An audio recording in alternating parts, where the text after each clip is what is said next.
and I'll try to get to those at the end.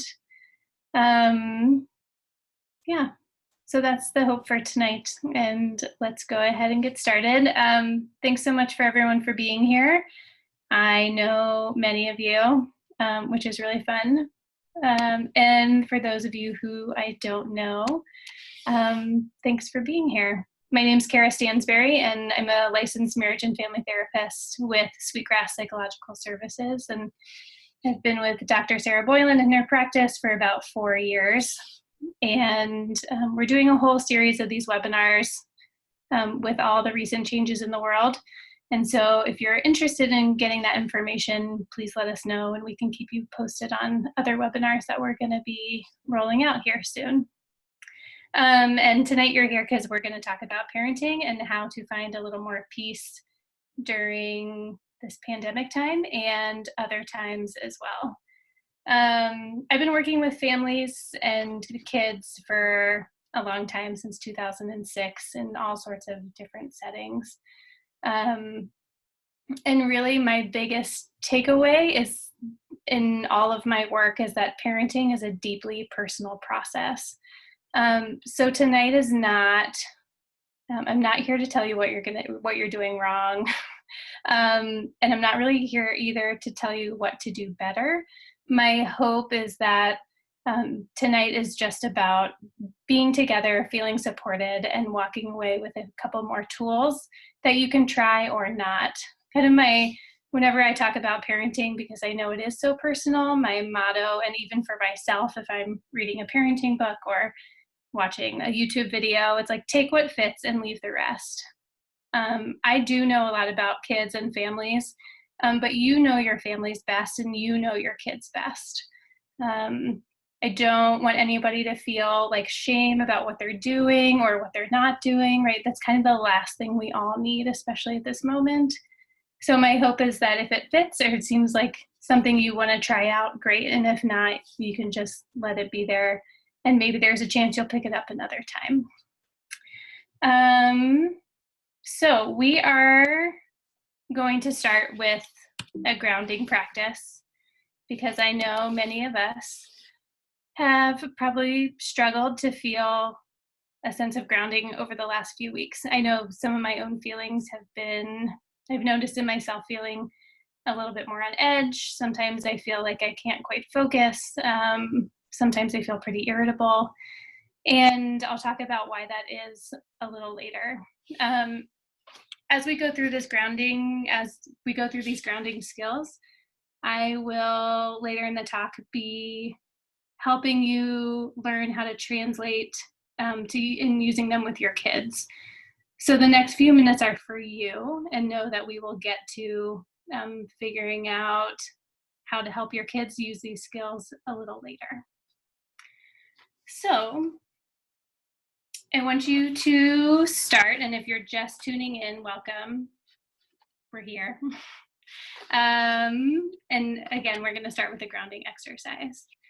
So I encourage you to let yourself find a cozy space, right? Maybe it's looking at the computer. Maybe you want to kind of move so your computer's not in front of your face. No matter where you are, give yourself a little distance. If you want, you can also turn your video off if that feels more comfortable. And as we go through this exercise, I give you a lot of permission to do what works for you.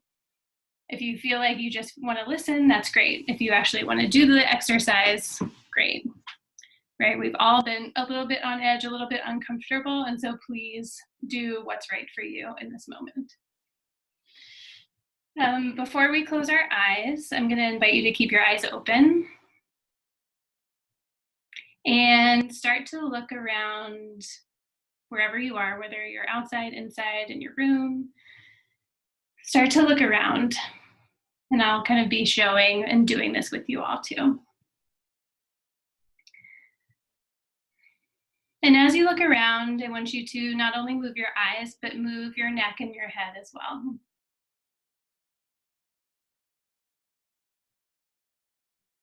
And if you notice that your eyes are darting all around the room, see if you can slow it down a little bit.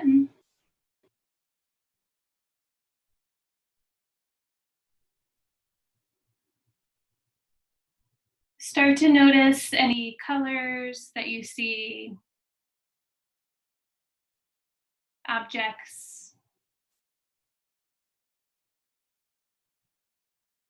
You can look at textures.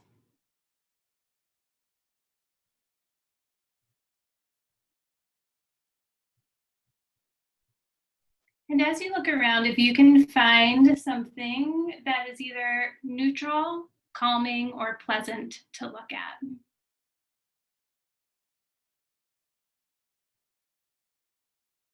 It could be even the smallest thing, like your favorite tea mug or a tree, something like that. And when you find whatever it is you're looking at, just notice what you like about it. Do you like the color? Do you like the shape of it? Maybe it has some deeper meaning for you.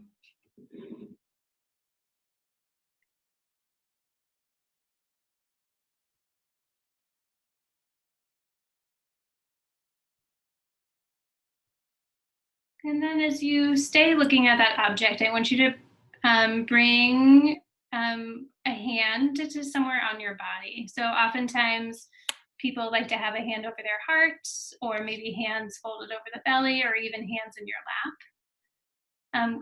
When we do this, when we make contact with ourselves, it helps us bring more awareness into whatever sensations we might be feeling in our body.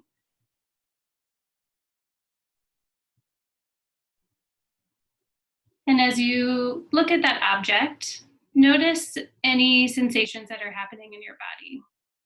You may go to places that you feel uncomfortable or tight or discomfort, and that's really normal, right? The places where we feel that are painful or uncomfortable generally stand out to us most.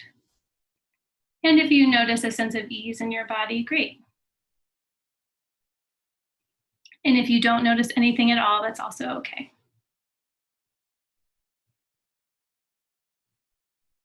So keeping your hand wherever it is, we're gonna play with a sense of paired opposites in the body, right? Some of you who work with me or have worked with me in the past may know this exercise or be familiar with it. So I'm gonna encourage you to see if you can notice a place in your body that feels warm. Could be something as small as your fingertips, your toes, your earlobes. And then can you notice a place in your body that feels cool? It may feel cold or it might feel cooler than the first place you found.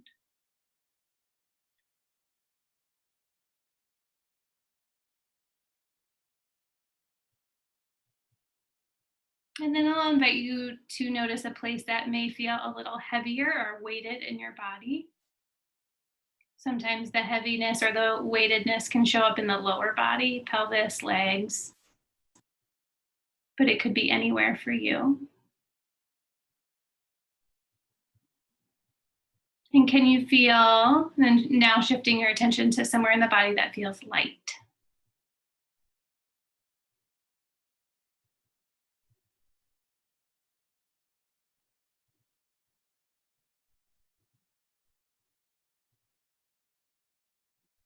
And we're going to stay with this place that feels light. And if you are noticing, like, it's hard for me really to notice what's happening in my body or finding a place that feels light, you can see if you can sense a part of your body that feels like the least weighted or the closest thing to feeling light.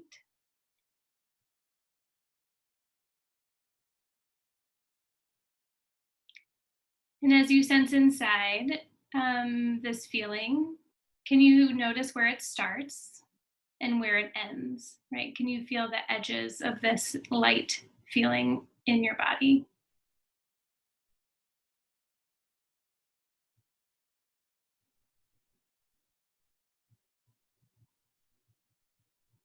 And then notice if there is any feeling or emotion that you could connect with this feeling of lightness.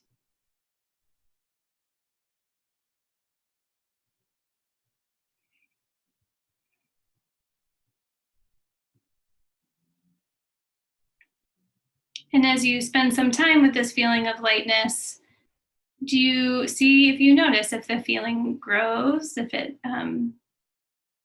feeling grows or expands? Does it stay the same or does it decrease?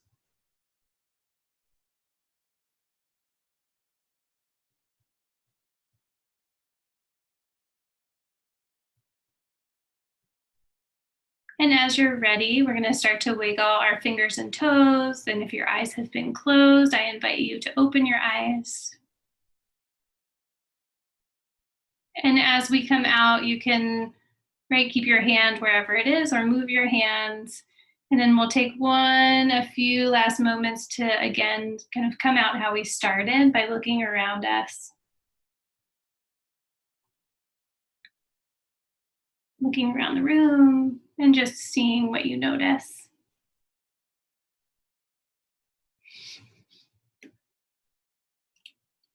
Okay.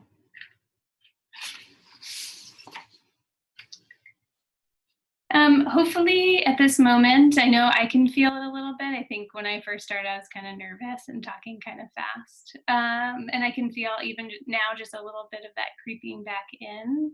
Um, but I noticed as I was doing that exercise, at some point I had a nice full breath. And it wasn't because I was consciously deep breathing, it was because, right, those of us who have, or when you have a sigh or your body kind of naturally breathes itself, that is a good sign that your nervous system is settling. If you are not feeling more calm or alert or um, more settled, that's also okay. And again, I'll kind of talk about why that might be. Um, but essentially, that practice, that grounding practice, was about learning how to regulate your nervous system. And this is also referred to as emotional regulation. Um, and that is the majority of what we're going to talk about tonight and how that can help you and your kids find a little more peace and calm, especially during this time. Um, so this slide is a lot of information, but what I want you to notice and bring your attention to is of the center box right here where my cursor is. This is the window of tolerance, and essentially when we are kind of our best selves or in our right when we have those parenting moments where we're kind of patting ourselves on the back like I handled that well, we are that gives us information that we are in our window of tolerance. This is a place where we can feel joy, we can feel curiosity, we can feel a sense of calm, we're alert, and we feel safe in our environment. um, all we each have a different tolerance, and our kids also have this too, right? When they are really any age, hopefully our window of tolerance is bigger than our kids. If it's not, that's okay too. But just naturally, by having more experience and time living in the world, we've had more experiences with hard things and joyful things. And so adults tend to have a wider window of tolerance. With all of the events happening right now, as you know, the pandemic, I would say all of us, whether all the time or sometimes or even occasionally, are operating outside of our window of tolerance. So I have these two red lines here to kind of show, instead of being inside the blue window of tolerance, because of the state of the world, we are all operating a little bit more along the red. We may have times where we're way up or way down, but knowing that we're all a little bit in our fight or flight or freeze responses. Fight or flight is going to feel like anxiety, overwhelm. It's where that anger, impatience, and that desire to want to run away feels like. And then when we're down in the freeze response, we can feel kind of, this feels more like depression, spacey, numb, low motivation. And our kids are here too, whether they are 2 years old or 22 years old, because as adults, we are likely feeling and operating at times a little bit out of our window. Our kids are going to feel this too. Um, so essentially, we are not being our best selves right now. Um, Nobody gives out awards for parenting, but especially right now, um, please do not expect yourself or your kids to be your best selves. Um, and so I want you to, I like give you all lots of permission to just make it work and do what you can. Again, we're not out to strive or win the number one parent award at this time. Um, yeah. So we're going to talk a little bit more about fight, flight, or freeze. The good news is that all of our nervous systems are designed to withstand stress and intensity, and this includes our kids. And what we want to pay attention to, especially over the next couple of months as we are in this pandemic, and what we want to look for in general is that, does our nervous system have the capacity to move? And what we just did, the grounding exercise, we just did was a practice in helping to remind ourselves that things can move, right? You may have started with some tension in your shoulders or maybe a bit of a headache or something like that. And then hopefully through the exercise, you may have noticed maybe it stayed the same, maybe it increased, maybe it decreased. For most people who practice those grounding exercises, they will notice any sort of discomfort decrease. And that's a great sign. If you notice it increase, that's also okay too. Again, your nervous system, we just want it to move. It's okay if it grows in intensity or gets less in intensity. All we want is that our nervous system can move. And again, all of our nervous systems in our fight, flight, freeze, and those are our protective responses. They are all activated right now. And because when we are fight, flight, and freeze, we're in our downstairs brain, it makes adulting harder, it makes parenting harder, it makes most things harder. And so again, please be realistic with yourself. We will get to a little bit later how this is going to look in your kids, but I know for me, I have a 5-year-old and a 2-year-old. And while they have been pretty okay and only kind of knowing a little bit here and there about the pandemic, I have noticed both of them being a little more clingy, more irritable with each other. This could be just spending more time together. And I've also noticed my 5-year-old especially has, I think I would best describe it as like mood swings, but he's kind of erratic in his emotions more than he usually is. Like he's generally a pretty easygoing kid, but right now his emotions tend to be bigger and kind of right on his sleeve, so to speak. And so thinking about your own kids, again, whether they're teenagers, right? Teenagers are always, and we'll talk about this more as well, always kind of in, their emotions are always on the forefront. Yeah, so just maybe thinking about for yourself, like what has felt different as we are all kind of navigating this new world. Okay, this is one for those of you with teens.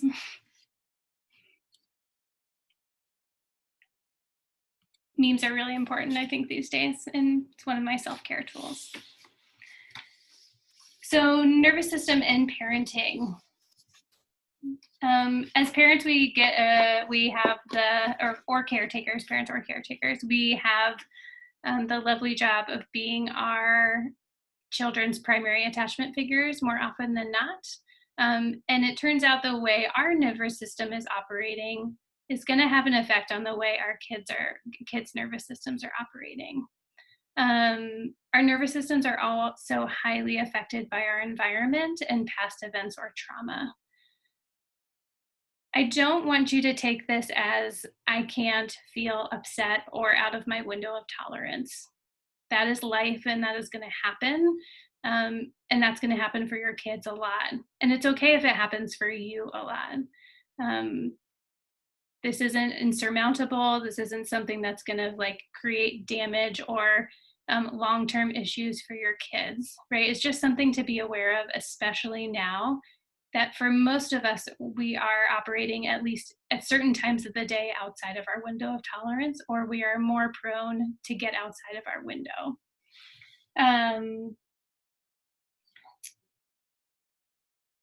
Yeah, and you can see this all the time. At least I can see this all the time in my parenting life and life with a partner.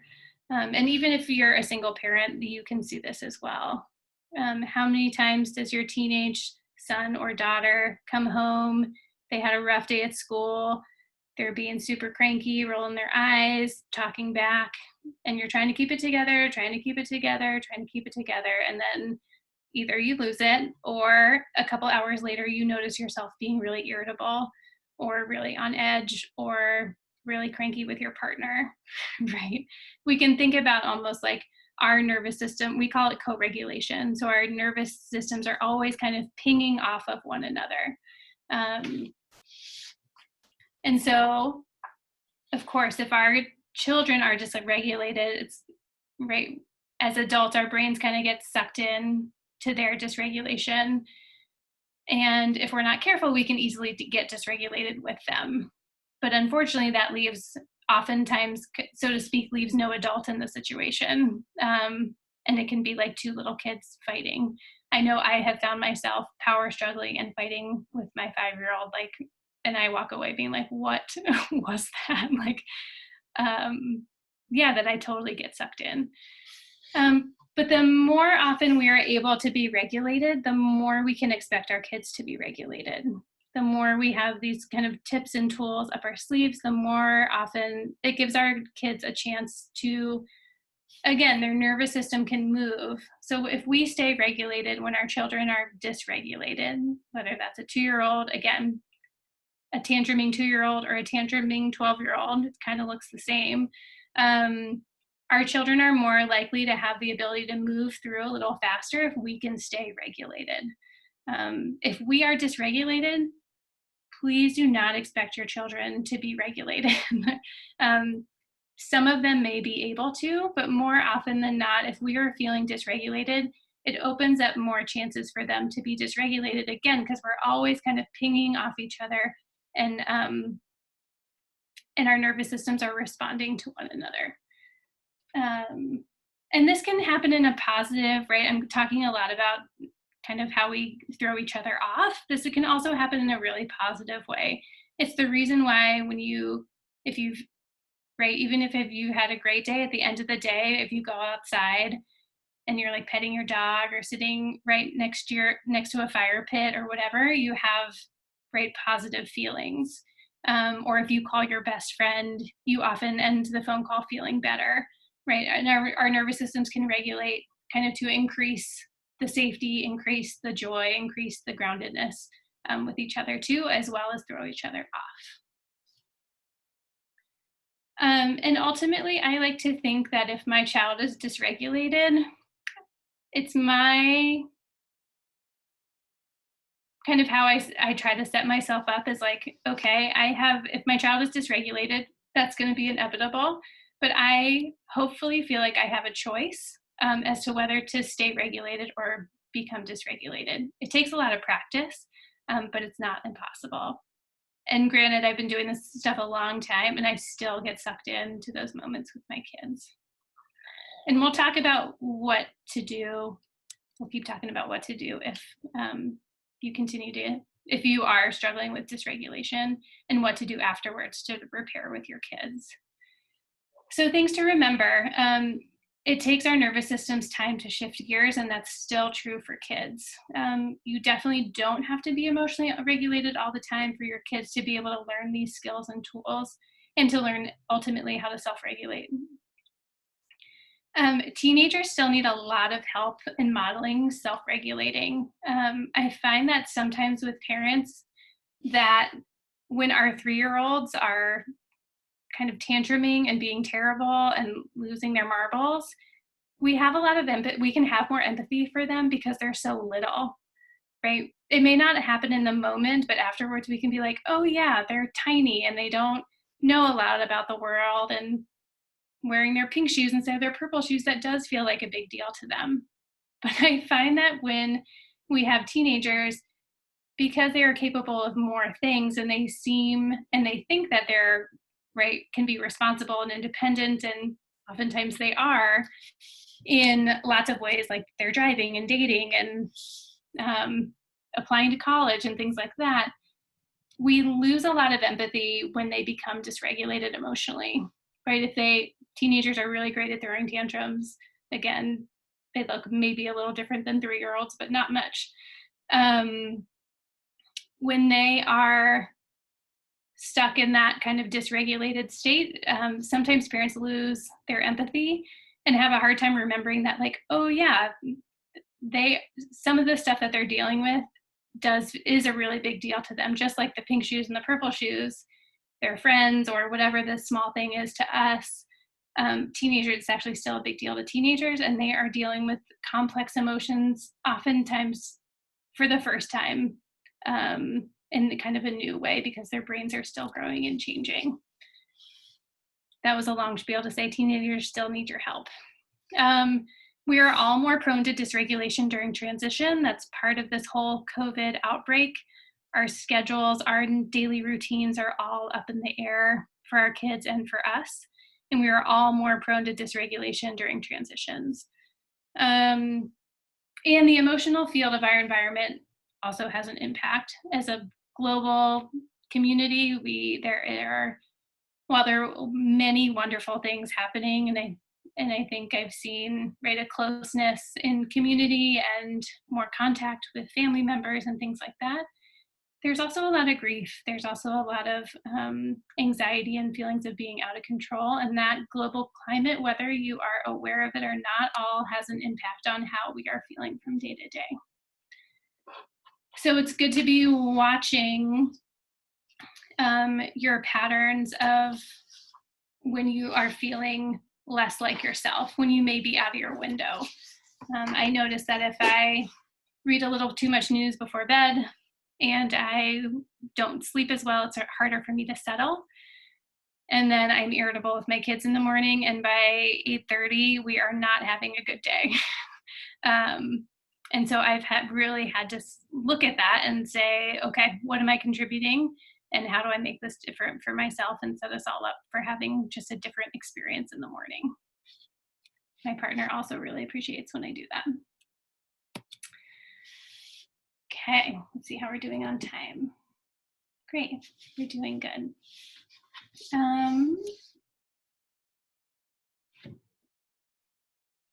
Okay. I'm going to go back to one thing, talking about the window of tolerance. There's couple important points I forgot to mention. The bigger the feeling or the bigger the dysregulation, the more time it's going to come back, the more time it's going to take for us to come back to the window of tolerance. This is true for our kids as well. And feeling within our window of tolerance doesn't mean we went from feeling an 8 out of 10 intensity of anxiety to a 0. Our window of tolerance, again, everybody is different, but generally what feels like a window of tolerance is an anxiety or a feeling on the scale of, right, 0 to 10, somewhere around a 5 or a 6. Generally, we can all manage feelings and stay within our window of tolerance. And it's different for different people. But being regulated doesn't mean you need to feel fully happy, fully calm, fully joyful.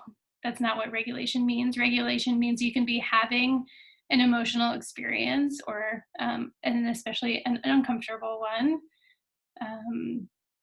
or an unpleasant emotion, and still be able to keep your upstairs brain, right? You can still kind of track what's happening around you. You can still have a sense of things are going to be okay. So I just want to clarify that. We don't have to be at a 0. That's not the expectation, especially right now. So what do we do? Like, what does this look like on a day-to-day basis? And again, right now, when we are more prone to be out of our window of tolerance, what are some things we can do to help ourselves so that, again, so that we can access more of a state of calm and that we can provide that for our families? Um, so some tools that we use, right? There are all sorts of grounding skills out there you can find. And my guess is if you're a parent, you already have know at least a few things that work for you when you're feeling unsettled or um, not your best self, right? You may know that watching something on Netflix is really helpful, or having a glass of wine, or taking the dog for a walk, or getting exercise. There's a million self care things out there. And if you haven't found yours, I would encourage you to find at least one thing that's helpful. When we're looking at, um, and all of those things, all those ways you take care of yourself will help you stay within your window of tolerance. If you're feeling like I would like a few more skills, again, you can use some of the practices we used at the beginning. And other things that I usually recommend and practice myself are the visual orienting, feeling your hand, right, making some contact with your body, meditation, deep breathing, calling up a comforting image. So if you have a place, like a favorite place in the whole world, or your grandmother's like blanket that you love, or whatever it is, you can recall an image, and essentially we'll have the same imprint in our body that would happen if we were actually there. What else? Going for a walk, going outside, calling a friend, petting your dog. I like to recommend one tool or skill that you can only need yourself for. So like deep breathing, you don't need anybody else for that. And then one thing that you would need an object or somebody else with, right? So if calling a friend is really helpful, that's great. And if you like to do yoga, that's great too. Right? That's an example of something you only need yourself, and then an example of something that you need somebody else for. And I tell this to my clients and try to remind myself of this often. Practice your skills when you don't need them, so that when you do need them, you have them. Again, when we are dysregulated, we go to our downstairs brain, and all of those helpful frontal lobe, upstairs brain functions that help us remember things and go down the list, right? Keep things in order. We're in our downstairs brain, so it's much harder to think about what are the steps I need to follow in that grounding practice. So if we get to know these practices regularly and we don't have to think about them so much, they're going to be more accessible when we actually need them. Also, expressing appreciation. This touches in on the parenting shame I was talking about earlier. I think that a lot of us feel pressure to parent and parent well and parent expertly. Um, no matter what your parenting style is, I feel like in our culture in general, there is a pressure to always be doing more. And I find that if I can, even on my lowest days or days where I feel like I really blew it with my kids or with my partner or wherever, if I can find a little bit of appreciation for myself, it generally, again, like I don't get stuck in the shame or the guilt, that actually ebbs a little bit, right? And it moves. Don't be afraid to share how you're feeling with your kids. This is also an important one. Oftentimes we have this natural instinct to really want to shelter our kids from uncomfortable feelings, their own and ours. Um, but they know, right? Because we are always co-regulating. Oftentimes our kids know we're feeling something before we feel it ourselves. Those of you who may have, right, it's called the highly sensitive child. Generally, most families have at least one. Um, and maybe your child's not sensitive, but they know. Even if we think we're really good at hiding it, our kids are really good at knowing when something's off. They may not know what it is, but they know that it's off. And if we can, it doesn't have to be a whole elaborate story. We don't have to be like crying for hours on the floor, right? We want to regulate what we show them, but to be like, yeah, I'm right. You probably noticed that I'm a little bit short with you, and I'm feeling anxious about something at work, or I'm feeling sad about grandma. Right. It can be helpful for them to hear that something's going on for you, because so often kids sense, oh, mom and dad or grandma and grandpa, whoever it is not themselves. And because they don't have a lot of that ability to externalize, like your feelings are yours and my feelings are mine, sometimes and oftentimes kids will just assume it's them and that they're doing something wrong. And this more often than not will send them into a cycle of dysregulation when they feel like it's their fault or they don't know what's going on. Again, that makes them more prone for dysregulation. Um, Leave yourself more time for transitions. And please focus on the moments when you are feeling good or calm, easeful, better, or light. Even if all of this pandemic stuff is sitting really heavy with you, or you just feel like anxiety is really high or overwhelmed, you're very easily overwhelmed, my guess is that you are having at least small moments of relief. Again, it doesn't have to be a 0, but my guess is if you can notice the time where you feel a 4 instead of a 6 out of 10, see if you can bring your attention to that. Just as much as we want to know what discomfort or anxiety or those difficult emotions feel like, we also want to know what the good stuff feels like too. And if we don't make space for it, we're just going to blow right by it. So those are practices for all of you. And how you can help your kids in all this. You can actually teach your kids the visual orienting skill, right? The one where we looked around the room. For teenagers, you might have to be a little bit sneaky, and I'll get to that. Something I do with my own kids, again, they're 5 and 2. If they're upset, I will kind of comfort them, and then I will either take them outside or take them to the window. Or sometimes they have a little lovey that they like to hold, and I'll ask them, like, what does lovey feel like in your hand? Like, what is that texture that you're feeling? Or can you see the birds outside? Or like, whoa, like, look at that deer, or whatever you can see. Or like, I've never noticed that thing in the tree out there. So I'll kind of distract them, but also bring their attention to something outside of their experience. Playing I Spy or asking questions about their senses can be helpful too. Right? What are 3 things you smell, 3 things you see, 3 things you hear? You can practice making feeling faces with them. This doesn't always work in the moment if they're dysregulated, but it can be helpful when they're in a regulated moment to practice, like, show me your angry face, show me your happy face, show me your confused face. And it just gives them practice in learning how to put kind of the feeling with how it feels in their body.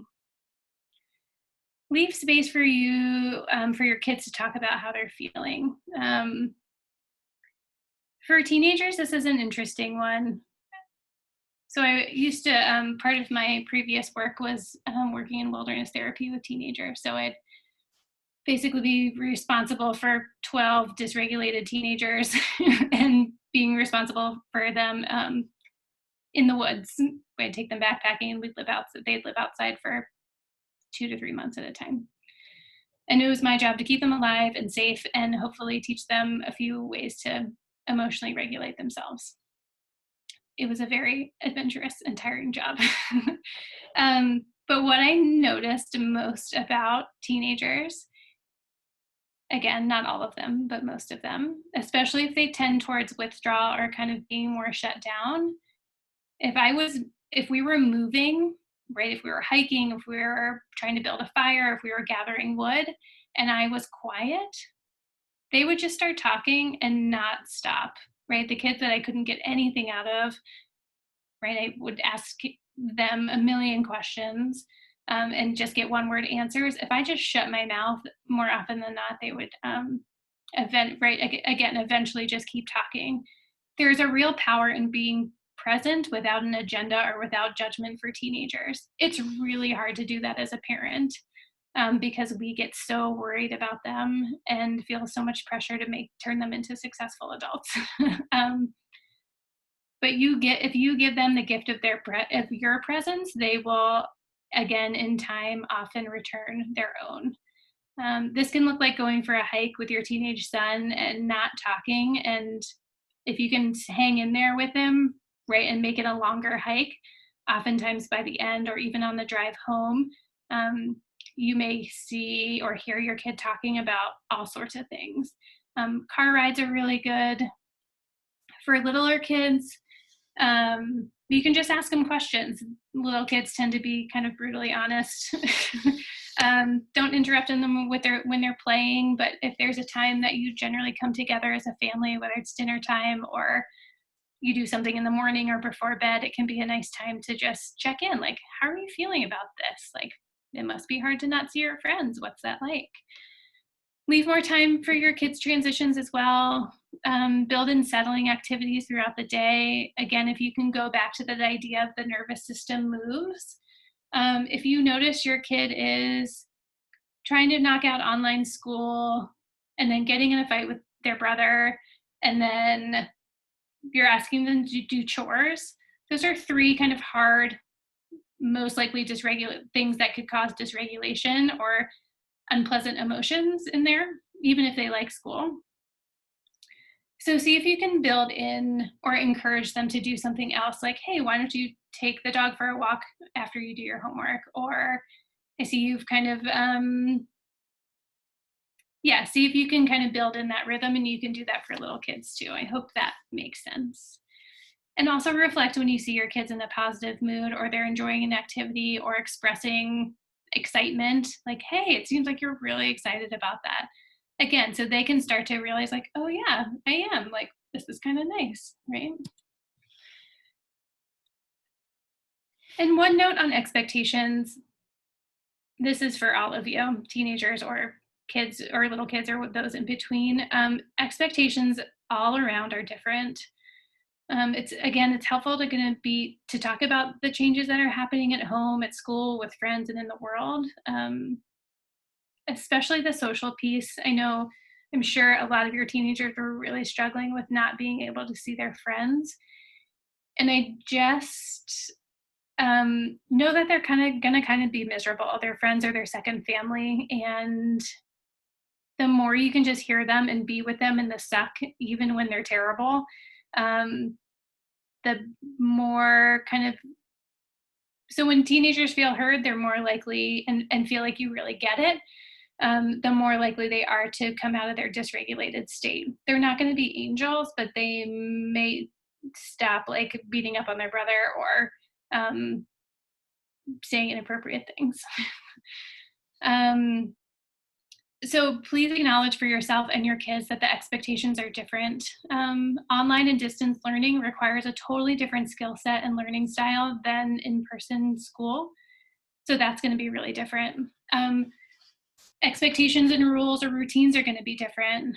And please include, especially your teenagers, please include how they may, right, if you're having a family conversation about what the new expectations are, please include your teenagers in that conversation. They need to feel a part of it. It doesn't necessarily mean you're going to do what they want, but at least they've had a chance to express their opinion. One of my professors in grad school said, everybody, right, his rule in his family, he had 3 boys. Everybody in this family gets an opinion, and mom and dad get the vote. And I think that's great parenting advice. And now is not the time to introduce a lot of new rules or expectations. If your kids are used to doing chores, you can expect them to do those same chores. If you've never asked your kid to do a chore before and suddenly you're expecting them to make their bed, do the dishes, clean the garage, and to walk the dog every day, it's not going to happen. Or it's not going to happen without a lot of conflict or resistance.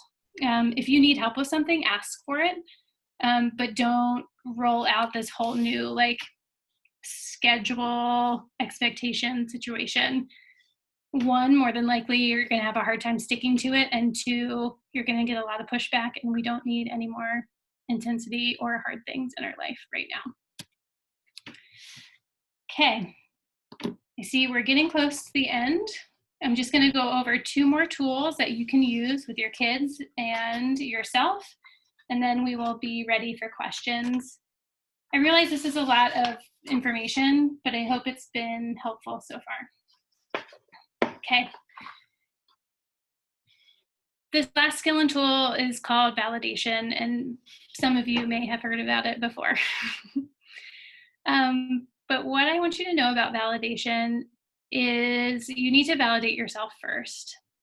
So validation is one of the kind of 2 tools I always recommend to kind of the quickest way to de-escalate a uncomfortable or conflictual situation or an uncomfortable feeling inside or between, or that you notice your kid feeling. So you're going to validate yourself first. And that can look like, I'm feeling annoyed, I'm feeling really frustrated, whatever it is. And validation means reflecting what you hear. So you validated yourself, you go to validate your kid. And you may have to read between the lines, especially again with teenagers, but sometimes with younger kids too, right? You may hear the thing of like, well, my friends are all allowed to hang out with each other right now, right? And where you're going to get trapped is when you say, well, I know that's not true, right? Henry's parents and Ian's parents aren't letting them out of the house, and I know that. Try, right? Your child's having an emotion and you're meeting them with logic, and you guys are naturally going to go like this, and it's going to lead to frustration and more likely dysregulation. So when you hear your child say, like, all my friends get to hang out with each other, you can reflect and say, hey, it sounds like you are feeling frustrated and annoyed that you can't hang out with your friends because and that you're missing out.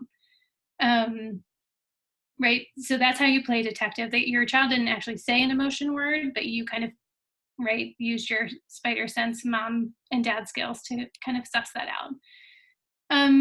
Just because you validate their feelings doesn't mean that you agree with them or you're going to do what they want you to do. And your validating statement can sound something like, I hear you feel, or it sounds like you are feeling. Validation is a great tool and it works really well, but takes some practice. My last tool is self-compassion. Through hard times in our lives, whether it's the pandemic or something else, losing somebody close to you, or I don't know, whatever hard things we go through as adults, there's lots of things, presents us with a great opportunity to model self-compassion for our kids. You can come up with a couple compassionate statements for yourself and your kids. And if you have worked with me before, I say this a lot to myself and my clients is, what's a compassionate statement you could say to yourself, even if you don't believe it? We all have a strong inner critic that likes to tell us that we're doing wrong or could be doing more, or we're not doing enough. Let yourself be with whatever it is you're feeling and whatever it is your kids are feeling. And if you can come up with a compassionate statement, one I've been using for myself is, this is really hard. It can be a really simple statement, but that one seems to be working for me recently. Yeah, and with my kids, I often hear myself saying, like, that sounds really tough. Do they always respond with like, yeah, mom, you're right? No, they don't always respond like that, but I think oftentimes they feel like I'm with them instead of trying to convince them to feel something else. Okay, this is another, yeah. I don't know about you, but my kids act like psychos more often than not. Okay, last piece. I know we're getting close. We're at 8:50, but I promise this is the last piece. Repair. Dysregulation and conflict is inevitable. It's going to happen. Before you go to repair with your kids, make sure you're regulated. If you're trying to go back in and you're still dysregulated, there's a chance you're going to get sucked right back into that conflict. See if you can own your part and model accountability and compassion. right? It can sound like I have a little scenario written up here. I'm sorry I yelled at you to turn off the TV. I was really hungry and I'm feeling pretty sad and anxious today. I do want to talk more about you going out with your friends or whatever thing you want to get to. Um, but I went about it the wrong way earlier and that was not helpful.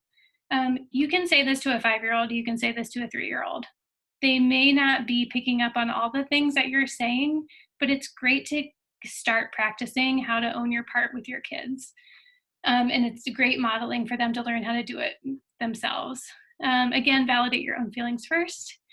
And after you say your piece, leave time for them to talk. And verbalize appreciation for them and the efforts you see them making, knowing that this is hard on them too. And when they do finally peel themselves off the couch to help you with dishes, or when your 5-year-old is being really awesome with their little brother or sister, like let them know that you see the great things that they're doing. Parenting is hard. Please go easy on yourself. That's my last message.